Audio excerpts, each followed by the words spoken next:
Nakaset yung pointer sa LCD, sir, kaya walang number na nalabas. Iset mo, sir, yung pointer sa symbol ng capacitance. Ito po yung comment ng ating followers sa unang video. Gawin po natin yung sinabi po niya. Lagay daw po natin ang ating pointer sa capacitance. Ayan, nasa capacitance na po siya. Ngayon, on na po natin. Kagaya din po siya ng dati, no? Wala pa rin number, yung LCD, no? Yung display niya wala pa rin.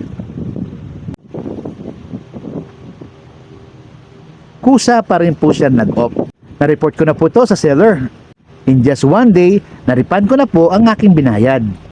Mabilis lang po yung proseso. Salamat po sa seller. Yun nga lang mang puting ting, yung kanyang unit nandito po sa akin. Hindi ko po alam kung kailan niya po kukunin.